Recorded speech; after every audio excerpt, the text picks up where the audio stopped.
On behalf of the Alumni Association, it's my pleasure to welcome you to a webcast tonight with President-elect Alison Byerly. I'm Dave Reif, class of '68, President of the Alumni Association, and with me is Alex Karapetian, class of 2004, President-elect. Alison, thank you for the opportunity. This was Alison's idea, to get together with the alumni and take questions. Questions have been coming in for about the last week, and we'll continue to get them in. If you want to send them to webcast@lafayette.edu. Alison, let me start off a little bit, since this was your idea. Why? Well, when you say that questions have been coming in for the last couple of days, I would say questions have been coming in since the day I was appointed from alums about what I see in Lafayette's future and what I plan to do as president. I was incredibly touched and impressed by the number of people who reached out by email or sometimes called me at Middlebury or sent me nice notes saying how excited they were or how interested they were in my views. And it was clear there was an interest in having some kind of real dialogue.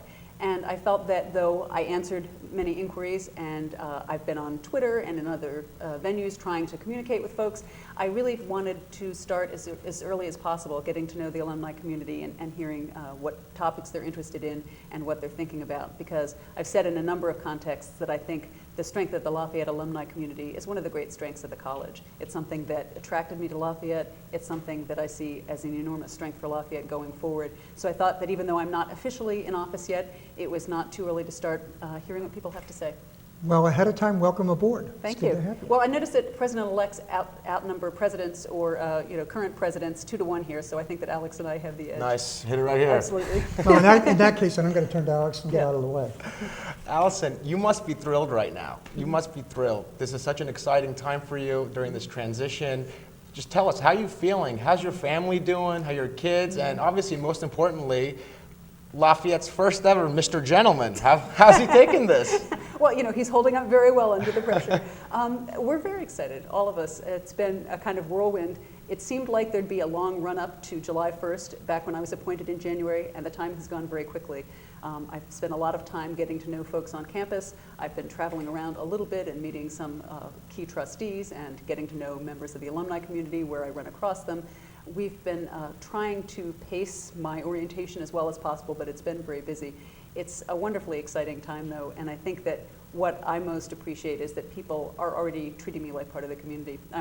Being on campus this week, I walk around and everyone says hello and chats with me and introduces themselves if I haven't met them before, and I feel very much a part of the landscape. I think my family is also excited. My kids are making all the plans that kids make for what color their rooms will be and that kind of thing. That's what's key.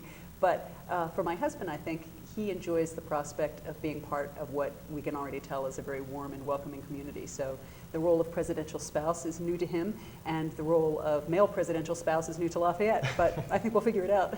Excellent.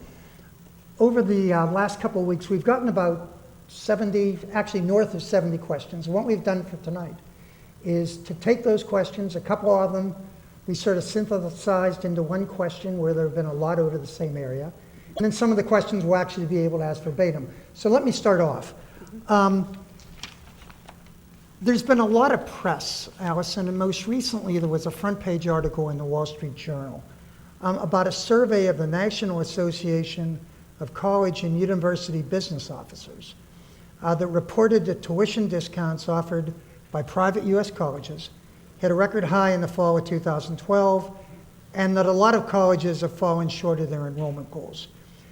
Could you talk to us a little bit about sort of what you anticipate in terms of Lafayette's discounting and sort of your views on college affordability, return on investment of tuition dollars, and where you see that going? It's a great question, and I'm not surprised it's come up in a couple of different venues. It's something that I've been asked a number of times by alums that I've met in the course of this process, and certainly by parents that I've met, both at Middlebury and at Lafayette. I think it's on everybody's minds these days, so it's a good question to start with.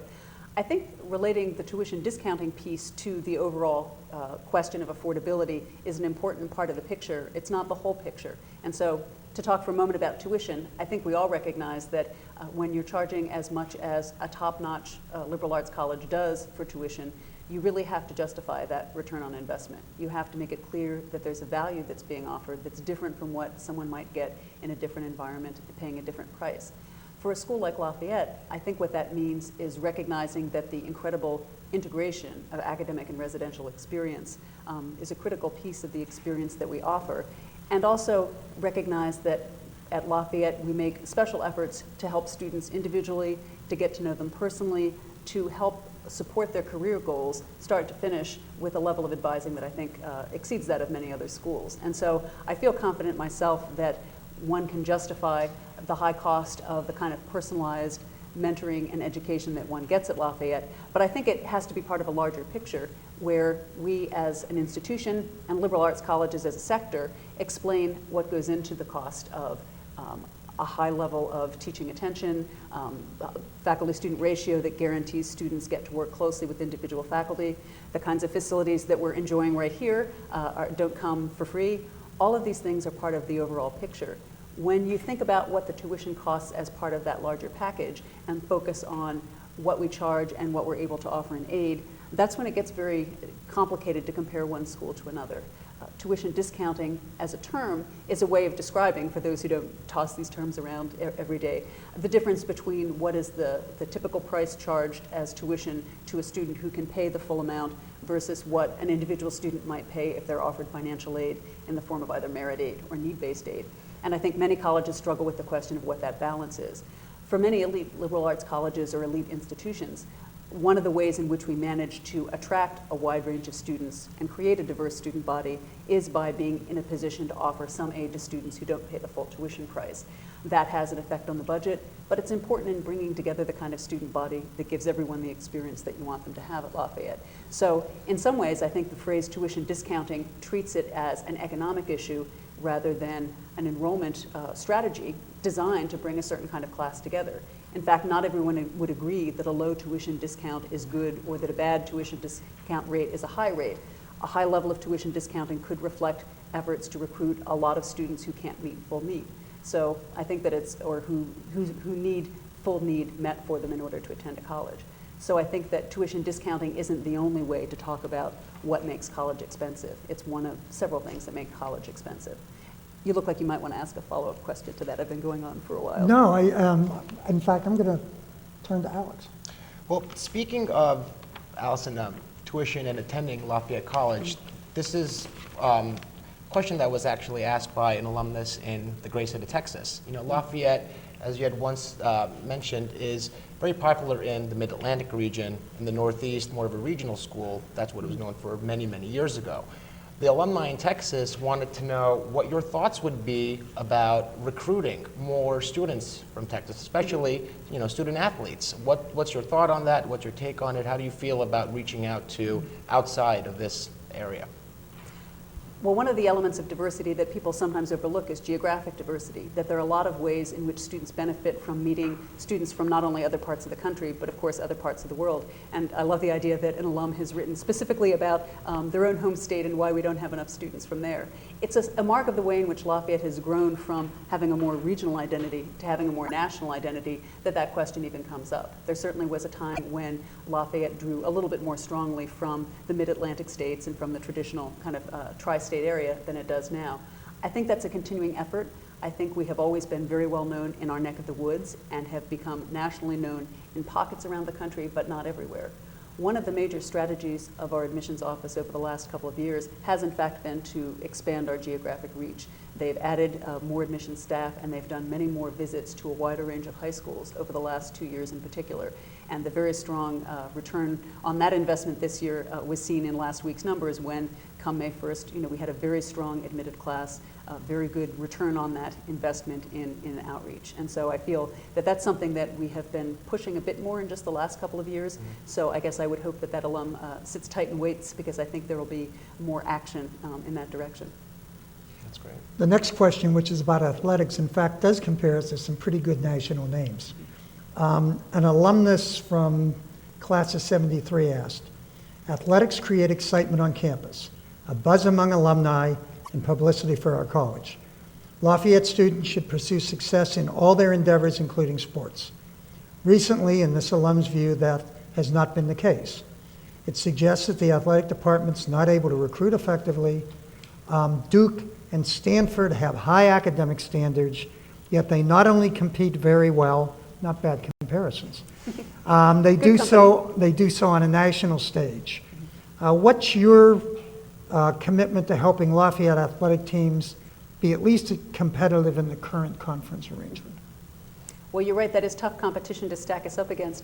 But I guess I might begin by disputing a notion that our athletics program isn't currently successful. I think that that might not be the way in which they intended to phrase that, but I think in looking at the question of what is success for an athletics program, I would say that the first part of that question defines it very well. It's bringing the community together, it's creating a buzz on campus, it's getting people excited about Lafayette, and ideally, it's winning. But I'm not sure that the absence of a particular win rate in a particular season in a particular sport is a sign that the program hasn't been successful. I think anyone who followed the basketball team closely this last year doesn't feel dissatisfied with the success of our athletics program.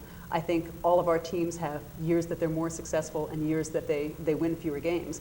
But to me, the mark of success is going to a basketball game, as I did this last February, and seeing the place packed with people having a great time, with students, faculty, staff, administrators, tons of people from town, enjoying cheering on the Leopards and feeling excited about being part of Lafayette. To me, that's a successful athletics program. And you better be very excited for your first ever Lehigh Lafayette game. I am We're very. going to be seeing you right over here outside, Exactly. I've got a maroon and white outfit all picked out. Nice. That's right. What we're going to do is take a break, and I guess I've always wanted to say this, now a word from our sponsor.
Welcome back. Alison, there were a number of questions on a particular topic, so let me address it right up front. This is a letter from an alumnus, class of 71. Dear President-elect Byerly, thank you for this opportunity to submit questions to you. May God truly bless your stewardship of Lafayette in years ahead. I would appreciate knowing your view of the value of Greek life at Lafayette and your plans, if any, for fostering or eliminating Greek life. Well, I appreciate the support that commentator has offered and their good wishes. I think that that's a question that not only is reflected in what we've seen over email in the last week, but it's one of the questions I've heard most often from alums and others in the Lafayette community over the last couple of months. So I'm glad that we've got a chance to talk about it here. It's important to recognize, of course, that as president-elect who hasn't yet taken office, I'm walking into a new environment and learning as much as I can about the current state of things. But one thing that was very clear to me early on is that Greek life is very important to many Lafayette alumni, as well as to many current students. It's something that reflects a lot of the values that everyone, whether they belong to a fraternity or sorority at Lafayette, cherishes about the college, a sense of bonding with other people, an opportunity for service and leadership, a chance to be part of an organization that becomes a kind of microcosm of the Lafayette community for those who belong.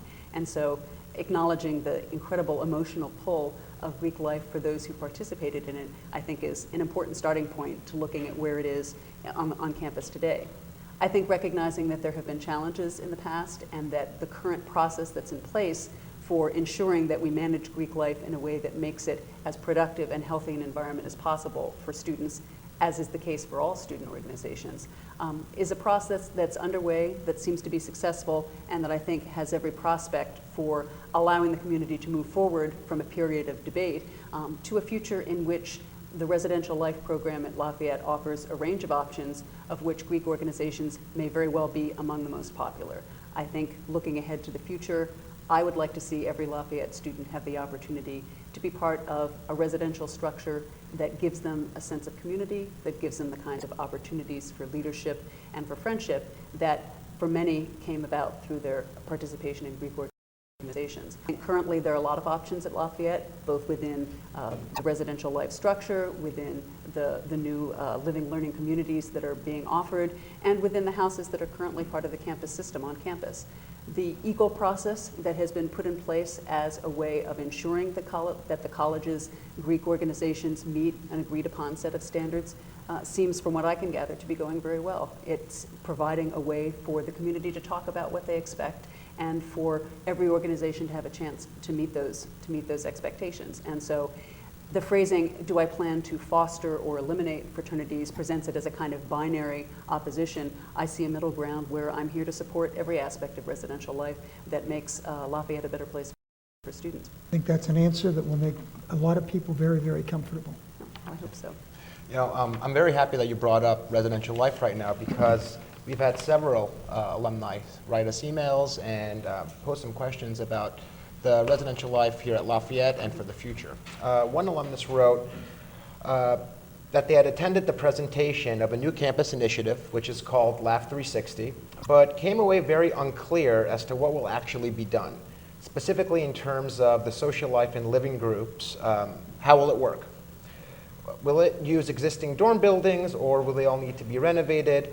Will students be able to choose which living group they are in, or will it be assigned? Will you please talk more about LAF 360, and if you don't like the group that you are in, can you switch, which is also part of the program. So apparently there's some alumni might be unclear about LAF 360, so if you could please clear it up as to the new initiative and let us know your thoughts on it. Sure, and whether clearing up is the right way to describe what I can add to their understanding, I'm not sure, because the word initiative, I think, implies correctly that this is the early stage of a process of looking at residential life that I'm now walking into and very excited about. LAF 360, for those who haven't heard of it, is a phrase that was put together to designate a desire to get a holistic 360-degree look at the Lafayette student's life and think about how academic and residential life can be better integrated. So it's a residential life structure, but it's really about more than residential life. It's about putting the pieces together in a way that allows student experience to be more integrated and more holistic. My sense of the process is that the kinds of questions that are asked about where students can live, can they opt out of particular arrangements, can they switch dorms, they haven't gotten to anything like that level of structure yet. Okay. The conversations on campus, interestingly, have really been focusing on values, on the question of what values do we share as a community and how can we embody those values in our residential life system. And so my understanding is that the conversations on campus this spring have been open forums and even surveys in which students and faculty and staff have been asked, what do you care about in the Lafayette community? What do you see as the most important values for students? How can we help reinforce those values in lots of ways in the community? So they've been talking about conduct issues, they've been talking about leadership opportunities, they've been talking about a lot of different things that students value in the Lafayette experience, and I think where they intend to get by the end of the semester is really as far as designing, they won't have gotten as far as designing a specific program or structure, they really are seeking just to define what we're trying to achieve with that structure. And part of my goal as president-elect in talking with the group this spring, in fact, was to suggest that that pace was exactly right for where the institution is now. that I'll be entering the discussion in the summer with an opportunity to fold my own views into the views that they've collected throughout the community, and we can come back in the fall ready to start addressing some of the specifics of what would that structure look like, how do we ensure that all of the different residential options that students might enjoy have a place in it. They're not yet at a stage of talking about who's living where or whether they're moving. They're really talking about what do students want out of residential life. Sounds like you really hit the ground. You will hit. I hope so. I'm excited about it. Let's talk about national reputation. A alumnus from the late 60s who was a chemical engineer writes in, Alison, I think it's great to have our first woman college president. Hopefully you'll bring new thinking and fresh insight to Lafayette. What do you see as the greatest challenge toward improving Lafayette College's rankings in various published magazines like the widely read U.S. News and World Report? That also is a question that I've heard from a surprising number of people. And not that it's surprising that people care about rankings, because though we all agree that they're an inadequate way to measure a college's success, we all can't help opening the magazine and seeing where we end up and looking for the schools that we care about and the school that we attended. So it's natural that people would have that concern. I would say the biggest challenge to addressing that is really seeing a growing discrepancy between what a particular set of rankings means and what a national reputation means for a school like Lafayette and how it might be achieved. Without going into more detail than anyone would find interesting about how U.S. News is calculated, it relies so heavily on specific numbers and metrics that may or may not be the best representation of what we would call quality in our institution. It's very hard to try and address that in a strategic way by simply saying we're going to improve our numbers here or our numbers there. Just to give one example, one important metric used by U.S. News is looking at yield. What percentage of students to whom you make offers decide to come to your school? And some might think that it's obvious that having a good yield suggests that you're a very popular school and hence a good institution. On the other hand, if a school is trying to recruit a different caliber of students with a different set of competitive choices, they may very well find that as they become more competitive, their yield goes down because you're fishing in a different kind of ocean and students have other choices, and you might be very successful at reaching a group that you hadn't previously reached. And those students will have more options, and a smaller percentage might come, but they'd be fantastic students you'd be happy to have, and the quality of the student body would in fact be better. Yet the U.S. News ranking would, if anything, be affected negatively by seeing your yield apparently go down. So that's just one example of a way in which the numbers that make up those kinds of rankings aren't always the best metric of quality. That said, I don't dispute the idea that as long as rankings exist, everyone would rather be higher rather than lower. And to me, the area where Lafayette, I think, has really lagged the most has been in national reputation in the broadest sense. I think that the way in which Lafayette is known by those who know the institution is as a college of a higher caliber than the actual ranking that we have would suggest. My sense is that lack of knowledge of Lafayette rather than a negative view of Lafayette is what depresses the rankings. That becoming better known, becoming more visible, allowing our successes to be more broadly communicated, among other things by alums, will be helpful in improving the national rankings, because so much of that does rest on reputation. And that's where Lafayette's movement from what was a school formerly known best in the Northeast to a school that is now seeking to be known nationally is most seen. There was a time when we were very content to be extremely well known and highly regarded on the East Coast. Now that we're more ambitious, now that we're pushing farther west, now that we're looking to an even international audience, it's natural that not everyone has yet gotten the good word. So I think that part of my job will be to help communicate to the broadest possible audience why Lafayette's a terrific opportunity. I also, in rankings, find it interesting that it depends on what is being measured. So, for example, the payscale.com ranking that has Lafayette as among liberal arts schools, excluding the academies, the third highest in terms of what they're measuring. Or the Business Week, which measures return on investment and has us up number 17 in the country. So it really sort of ties back to what you said. An awful lot depends on what you're measuring. That's right, and the two rankings that you've mentioned, of course, look more carefully at a specific metric as return on investment, meaning what are the salaries of students coming out, what kinds of fields have they studied, and what kinds of careers have they gone into based on their Lafayette education. And that's a terrific thing to look at. It's not the only thing to look at. I think balancing all these different factors is the best way to get a well-rounded sense of what an institution can offer. And I guess my last point would be there's been a strong movement in a lot of arenas, including from the federal government, to encourage institutions to offer their own data, to be a little bit more transparent in the information that they offer to the world about what their success is in particular areas. We put all of our common data set data, which is a kind of standard set of information, in places where it can be found on the web. I was just talking with someone earlier today about how to make that information even more easily accessible so that people have a sense of themselves of what Lafayette offers, of what they themselves are interested in, and how they can measure whether it's the right institution for them. Hey, you sold me. This is fantastic. And you mentioned national reputation, just another follow-up, Dave, but it's a global reputation now, Alison. With the amount of students, international students that are coming in, I think it's a very exciting time here at Lafayette, and I'm very happy that you're going to be here for the next chapter of it. Well, thank you.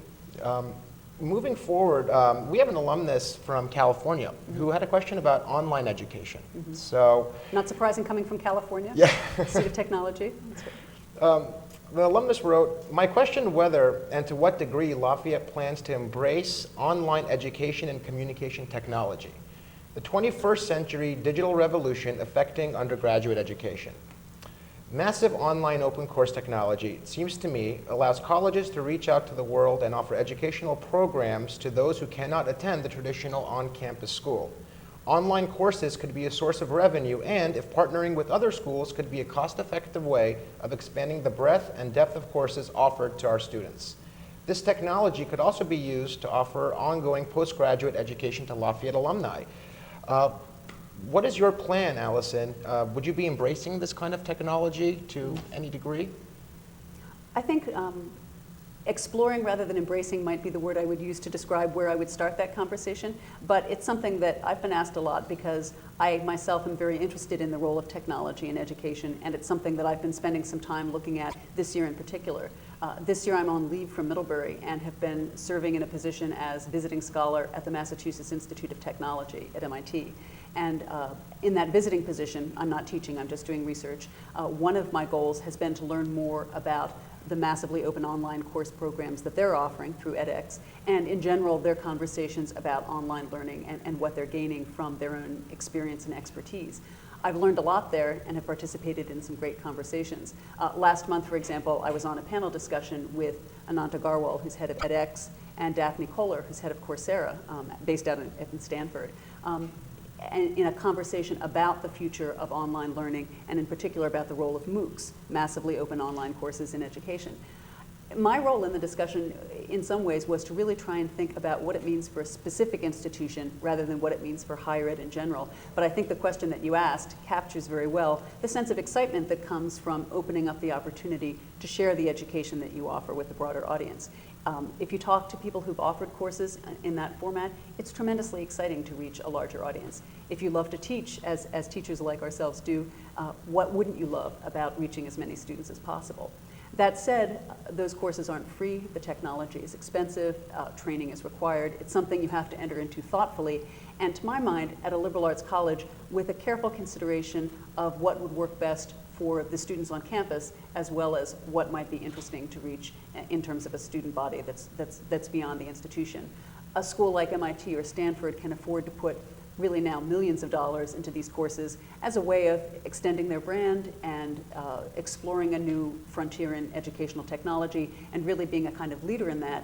I see the role of a liberal arts college as looking first at what we can offer our own community and then broadening it to a wider audience. But I think, to go back to your affordability question, I'm not sure I would find it easy to justify putting an enormous amount of money into courses that serve a broader audience without thinking first of the tuition we're charging to parents and students who are coming to Lafayette. I think that any movement we make in that area has to ultimately benefit the college in some way and the students in some way.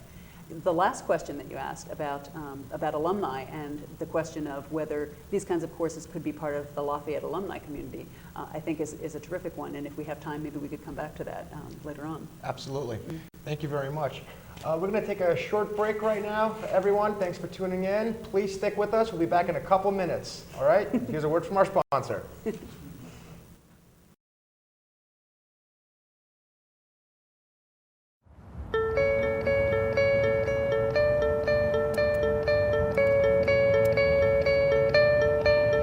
Lafayette students have traveled to Honduras to help 2 villages develop potable drinking water systems. EEGLP has returned to Honduras to help these villages continue their economic sustainability. We also help these villages to connect with the experts they need to raise the quality of the product so it can be exported. EEGLP is really an opportunity for us as students at Lafayette College to go out, use our knowledge that we've gained, and take that into the real world. We have students from every single major, and we combine all those minds in the same room to work on different community development problems. This is where you learn about what's real. I don't think at any other school I would have had an opportunity like this. You can start to develop skills that will really prepare you for the real world, whatever career it is that you want to pursue afterwards. Having this experience in the field is a really important dimension of my education, and thankful to have been able to be here.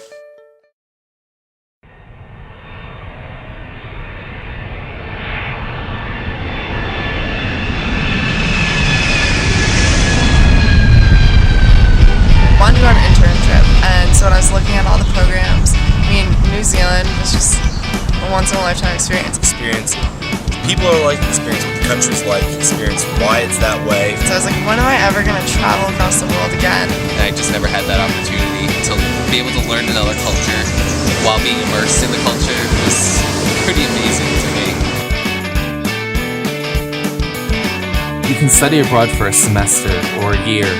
But what's different here at Lafayette is that you can actually study abroad in classes in both January and May. You get this amazing experience in another country for 2 to 3 weeks, taught by actual Lafayette professors.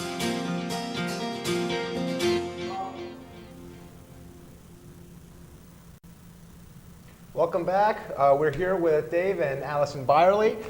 Just want to let everyone know, if you have any questions for President Byerly, please email us at webcast@lafayette.edu. That's webcast@lafayette.edu.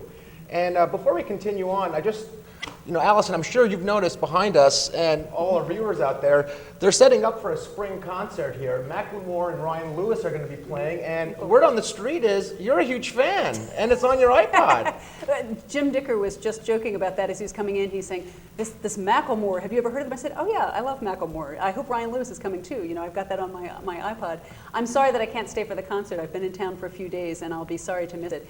But I know that students are very excited. I was just chatting with someone about that earlier today. So yeah, that's fantastic. They're a great group. Well, I enjoy them, and I will say that the reason they're on my iPod is because I live in Vermont, where it's very cold and dark in the morning when I go running, so it takes a real beat to get me out the door. Fantastic.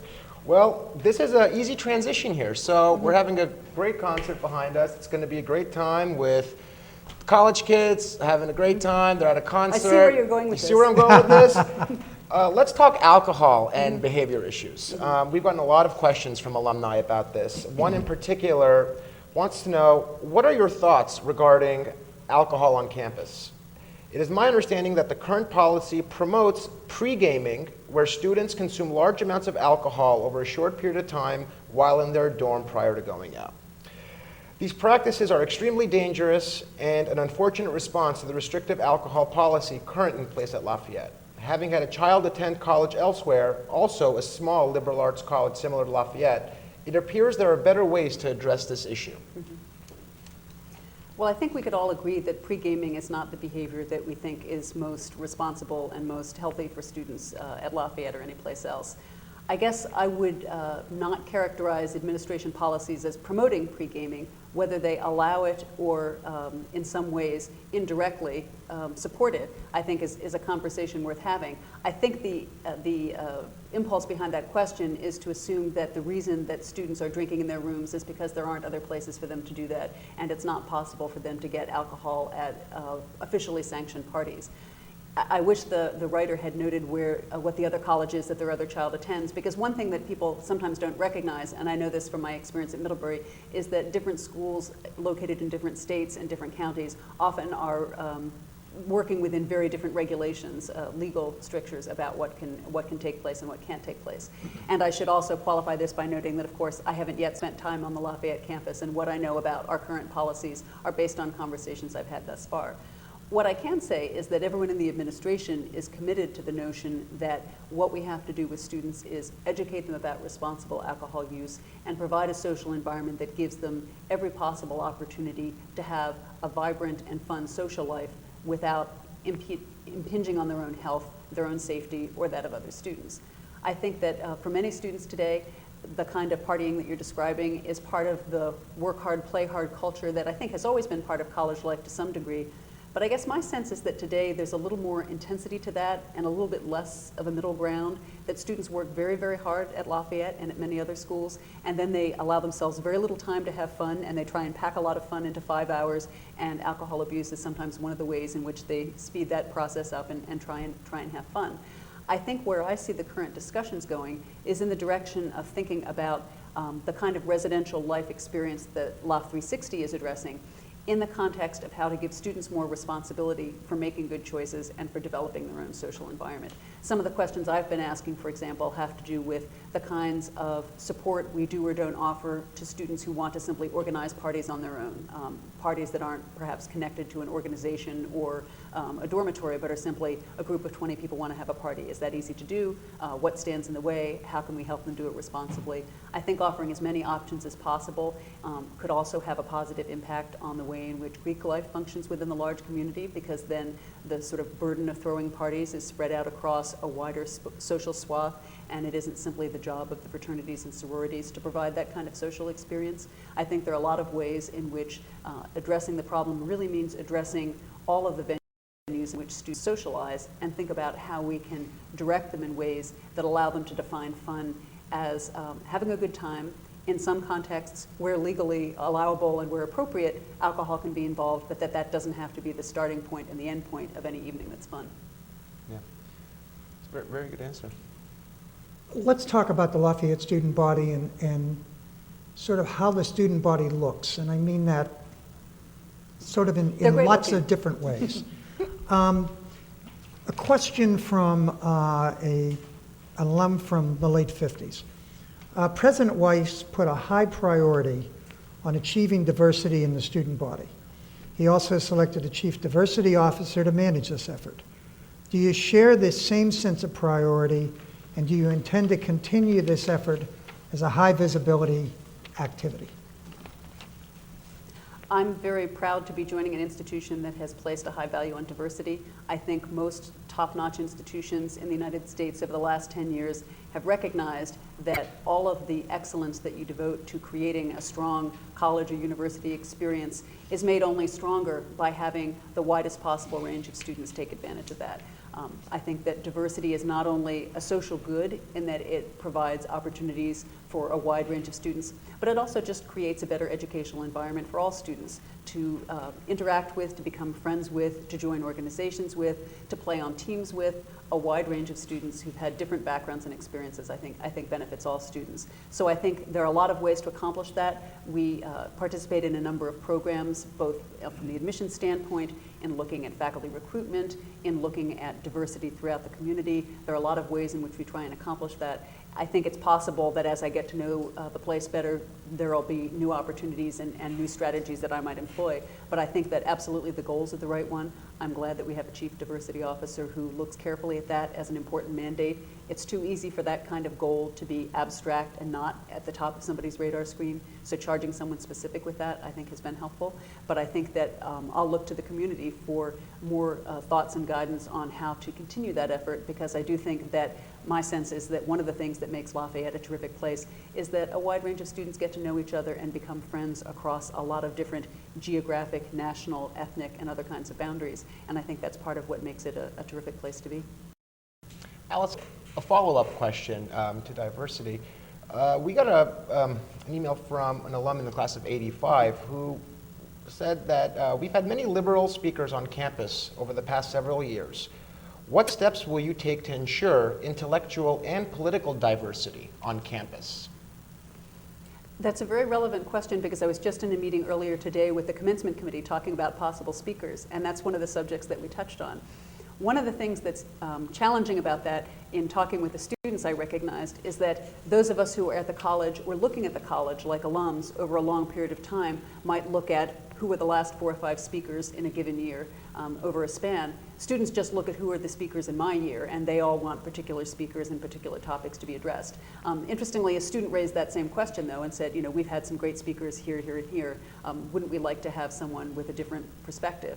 My sense is that there have certainly been efforts, there have certainly been some good speakers who address topics from a conservative perspective, that sometimes when you solicit suggestions from students as well as from faculty and staff, the names that rise to the list are some of the better known names who address issues from a particular political perspective.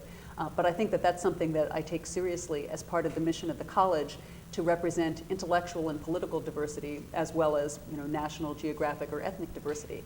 College is about getting to know opinions different from yours, having to listen to perspectives that you don't agree with, and learning to engage them in a civil way.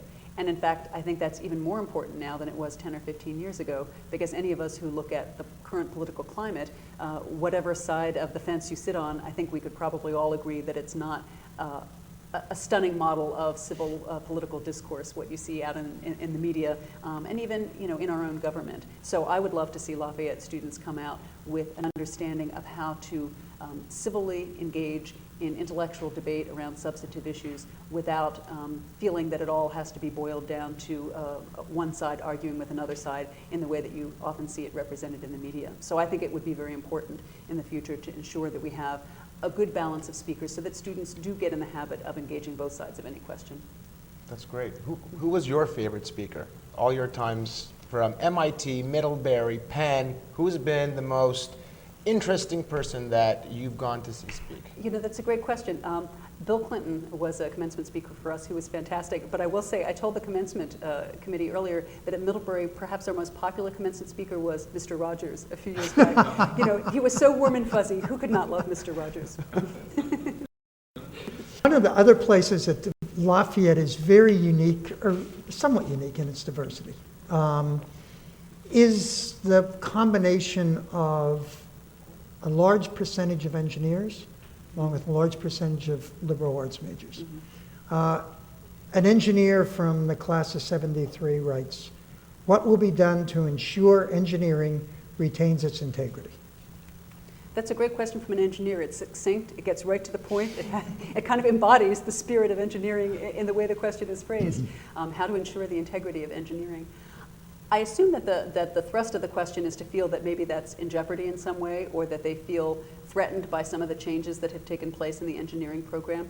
And, you know, again, I'm still at a learning stage, but my sense is that the engineering faculty have engaged in some very productive discussion over the last few years about the nature of the program. I know that the external review that took place a couple of years ago, which involved some very highly regarded people from other institutions, led to some recommendations that I think are now being followed up on, and that I think sound like a productive direction for the program to go in.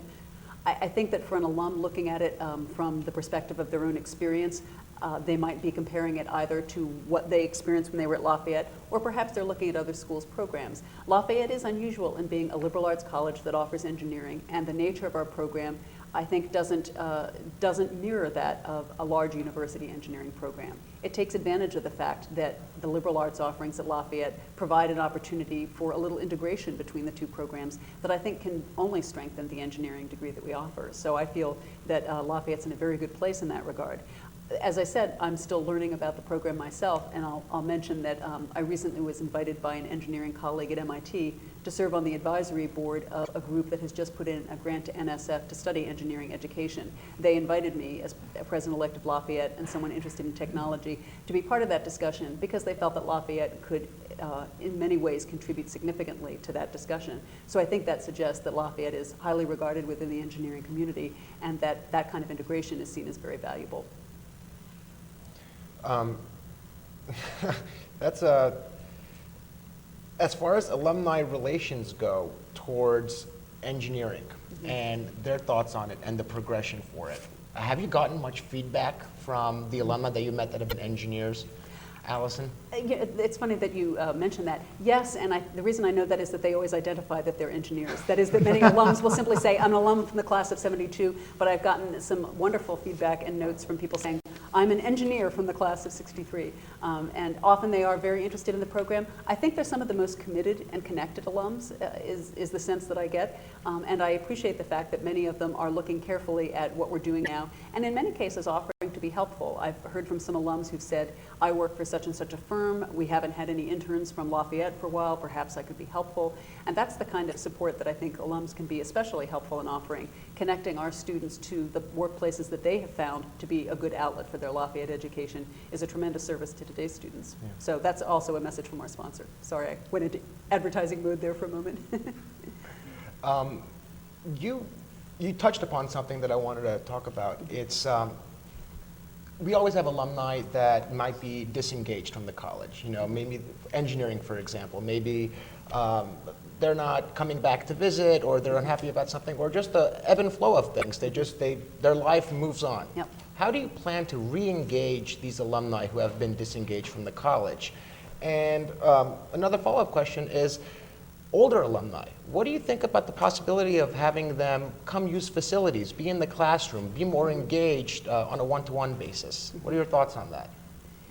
Well, I think that I think there are opportune kinds of directions, and the fact that you've been, I think, pulling several different questions together and packaging them as a question about alumni engagement is a good approach, because I think there's not a one-size-fits-all answer. Even describing some alums as disengaged in some ways implies that that's a deliberate process of separating yourself, and I think your point that people's lives take them in lots of places and directions might better reflect the reality that sometimes people just haven't had much to pull them back over a particular period of time.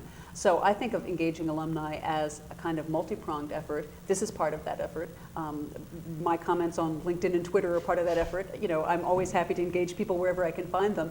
But I think that your point about the ways in which, at whatever age, but including very senior alumni, people still want to be connected to the college and the educational experience it offers is something that we can really do more with. I think that our alumni office does a terrific job of keeping up with alums who they can stay in touch with and doing their best to offer programming that people find enjoyable. Myself, I'd like to see us find even more ways to bring alums to campus, but also reach out to alums where they are and use technology to be one of those points of connection.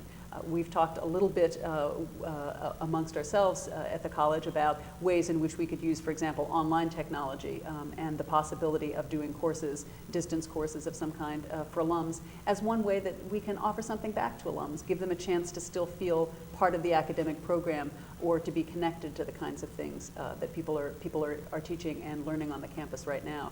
I'm sort of free associating about this because I haven't worked it out yet, but one thing I've just been thinking about quite recently is the idea of doing, for example, an online class where there might be a course being taught on campus and then simultaneously taught online to alums who would participate in discussions, virtual discussions with students on campus. I taught a course recently, for example, at Middlebury called Fictional Worlds that was about representations of worlds within literature, in other media, in film, in television, that drew on a lot of things that students enjoyed and a wide range of texts that plenty of people I know who've graduated, might still enjoy studying. I was thinking of a course like that taught on campus, but also with alums having an online component, participating in discussion with students, learning from each other, students hearing the more mature perspectives of alums who've been out for a while, and alums getting to tap into the energy of students on campus. I think that would be a fun way to mix it up, and I think it would be a fun experience to teach a course like that. So that might be a way in which alums who feel very far from the classroom could step back into the classroom and experience Lafayette again. Great idea. I really like that. I'll sign you up. First one. Let's take a final break, and while we're doing that, why don't you go to your computer, and if you've got a question, webcast at lafayette.edu.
Lafayette students have traveled to Honduras to help 2 villages develop potable drinking water systems. EEGLP has returned to Honduras to help these villages continue their economic sustainability. We also help these villages to connect with the experts they need to raise the quality of the product so it can be exported. EEGLP is really an opportunity for us as students at Lafayette College to go out, use our knowledge that we've gained, and take that into the real world. We have students from every single major, and we combine all those minds in the same room to work on different community development problems. This is where you learn about what's real. I don't think at any other school I would have had an opportunity like this. You can start to develop skills that will really prepare you for the real world, whatever career it is that you want to pursue afterwards. Having this experience in the field is a really important dimension of my education, and thankful to have been able to be here. Welcome back. Before we ask a couple of wrap-up questions, let me just remind you that you can follow Lafayette, and actually you can follow President-elect Byerly on LinkedIn, Facebook, Twitter. I think that covers all the ones I carry in my pocket. I'm sure there's a whole bunch of other ones out there that I don't even know the names of. Alison, while we were on break, a question came in as follows. Recent public discussion concerns women and success in their careers. How would you develop this issue with students concerning career success and personal fulfillment? What a great question. A relevant question, too, given our commencement speaker, Anne-Marie Slaughter, who's written on that question herself. She wrote a review, in fact, of Sheryl Sandberg's book, Lean In, which is probably the public discussion that question has in mind. If you haven't read reviews of that book, it's a study of the way in which, or a commentary on the ways in which high-achieving women in certain kinds of positions, in the view of the author, Sheryl Sandberg, don't experience certain challenges in ways that men don't, but in many ways also have to, in her view, think strategically about their careers and take responsibility for the direction and shape of their own careers. And having not read the book yet, I won't comment on that, but I think that's where that question's coming from. And it's a question I'd love to engage with Lafayette students, male and female, because I think that one of the benefits that students get from being part of an intimate residential environment is knowing faculty and staff and administrators who are adults with real lives who can serve as models in some ways of what they might look for in their own lives. That doesn't mean that I or anybody else am a specific role model that anyone should emulate, but I love to have students ask questions about how did you get where you are, or has it been hard having the kind of career that you have and having 2 children, or has it been difficult to figure out how your spouse can stay employed when you move from one job to another. Those are very real questions. They're in many ways the hardest questions that we face in our lives. And so I think they're a terrific point of discussion. I think that for many students, what they look for when they raise those kinds of questions is a sense of how you approach making choices. What are the kinds of values that guide those choices? And I guess my observation about that, to make it perhaps more general than just a career question, is that one of the things that I think students today struggle with most is the need at times to make choices in the sense that one choice excludes another. They're used to having a lot of options, they're used to doing a lot of things simultaneously, and sometimes the hardest thing for them to recognize is that a choice means you go in one direction and not in that direction, and you have to make some kind of decision. So when I talk about my own life and career with students, I often talk very explicitly about, this was hard. At this point, I had a choice of doing this or that, and I would have liked to do both, but I couldn't. And so I decided that, for the time being, we would do this, and I would defer that plan till later. In the end, I think one of the things that I always try and stress to students when talking about the challenges of my own life and career is that I try very hard to be as good as possible at the multiple roles that we all play as a professional person, as a mother, as a wife, in all of those roles. But you don't feel that you're getting an A in every class simultaneously. Some days you're a B- here and you're an A someplace else. So I think that I feel successful if I feel like most of the time I'm doing well in all of those capacities, but some years you're focusing more on your career, some years you're focusing more on being a mom, some years you're focusing more on other dimensions of your experience. And I think students sometimes have a hard time giving themselves the space to recognize they can't be perfect at everything every day of the week. Sometimes you have to grade your life on the curve. Exactly, very well put. Let me ask you a question, sort of wrapping up and in closing. We've covered a lot. And I guess sort of the ultimate question to maybe leave alumni with is, with the strategic plan coming on board, what's your vision for Lafayette? One of the things that I was asked at a couple of points in the search process is, how would I feel about coming into a presidency at an institution that's on a very good trajectory, that has a strategic plan in place, that is well supported, and that in some sense already knows where it's headed? Did I feel that this was a strong opportunity? I feel like a terrific opportunity lies before me because of the fact that there's been terrific thinking and planning taking place at Lafayette over the last several years about directions the college would like to pursue. There's a strategic plan on the table that I think is widely supported in the community, and I support all of the elements of the plan that's in place. The plan is several years old, though, and it doesn't include everything that we're already talking about today. LAF 360, for example, which I view as a major and significant initiative, wasn't yet thought of at the time the plan was written. The discussion, the EGLE committee that is looking at the role of Greek life wasn't in place at the point at which the plan was written. What I see my job being at this point is to pull together a lot of disparate strands in the community, a lot of different discussions that are happening, a lot of different initiatives that are underway, and pull them together into a coherent vision that allows all of these different pieces to fit together. I think one of the tremendous strengths of a liberal arts college, particularly one like Lafayette that has this incredible dimension of offering both liberal arts and engineering, one of the tremendous strengths is the kind of integration of experience that is only possible in a sort of 24/7 residential environment like Lafayette. That integration is really our greatest defense against the claim that in 10 years, this kind of education won't be worth paying for because you can take all of your courses online.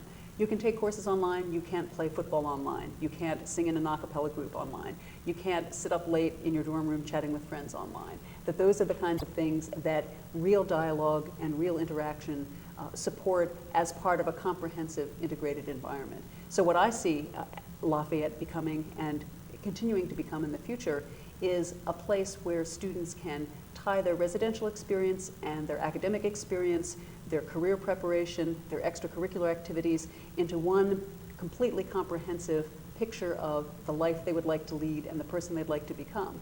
And I think that one of the ways in which Lafayette really stands out from many other schools is the thoughtfulness with which it thinks about all of those different elements of the experience. So I'm glad that there's a strong plan in place. I'm glad that we're talking about some new directions we could move in. And I think that my goal will be to listen to the community, to think about how I can pull all of those elements together, and to help shape it into a coherent vision that everyone, students, faculty, staff, and the incredible alumni who support Lafayette can get behind. Well, on behalf of 25,000 alumni scattered around the world, welcome to campus, and you have a group of people who are looking forward to helping you move forward with that vision. Thank you very much. I hope we can do this again in a couple of Anytime. years when you've been around for a while. I think we're getting pretty good at it. Let's try it again. Is it over? Thanks. Thank you very much. On behalf of the Alumni Association, our thanks to President-elect Byerly, and good night.